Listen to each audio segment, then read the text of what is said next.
लोकसभा चुनाव के बाद फिर छिंदवाड़ा में चुनावी घमासान शुरू होने वाला है और एक बार फिर कमलनाथ की अग्नि परीक्षा होने वाली है। जी हां, कांग्रेस विधायक कमलेश शाह के इस्तीफे के बाद अमरवाड़ा सीट पर उपचुनाव का ऐलान हो गया है। यहां 10 जुलाई को मतदान होगा। देखिए खास रिपोर्ट। छिंदवाड़ा में फिर होगी कमलनाथ की अग्नि परीक्षा। लोकसभा चुनाव के बाद छिंदवाड़ा में उपचुनाव की सरगर्मी बढ़ी। नकुलनाथ की हार के बाद कमलनाथ का होगा एक और सियासी टेस्ट। अमरवाड़ा विधानसभा सीट पर उपचुनाव का ऐलान।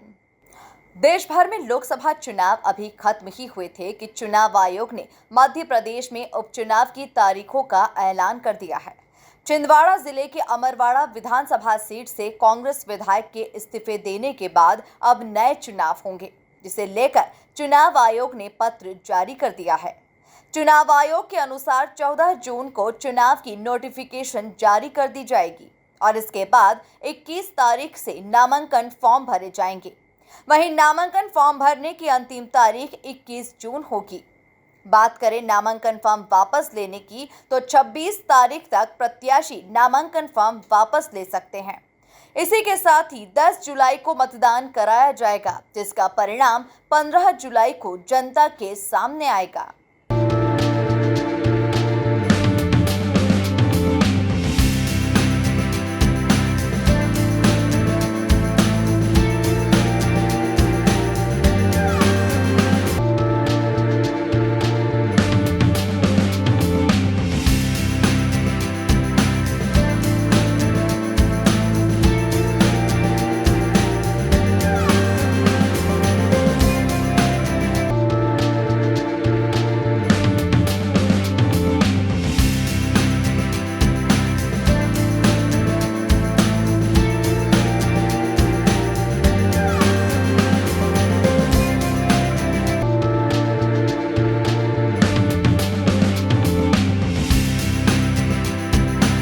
लोकसभा चुनाव के पहले कांग्रेस विधायक राजा कमलेश शाह ने कांग्रेस और कमलनाथ का साथ छोड़कर बीजेपी का दामन थाम लिया था, जिसके बाद उन्होंने विधानसभा सदस्य पद से इस्तीफा दे दिया था और यही कारण है कि इस सीट पर उपचुनाव होने वाले हैं।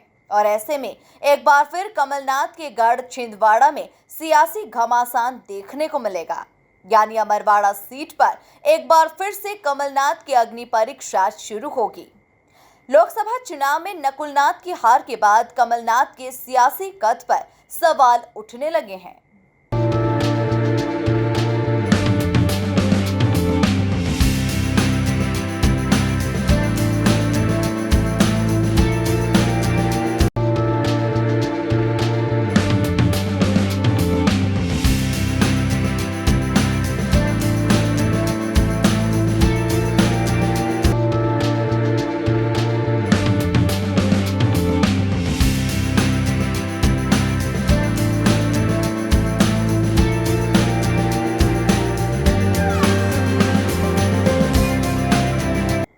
मध्य प्रदेश की कई ऐसी सीटें हैं जहां पर उपचुनाव होने वाले हैं, लेकिन विधायकों के इस्तीफे न देने के कारण अभी तक स्थिति स्पष्ट नहीं हो पाई है।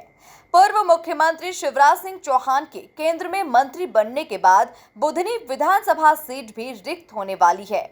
ऐसा माना जा रहा है कि जल्द ही शिवराज सिंह चौहान इस्तीफा दे देंगे।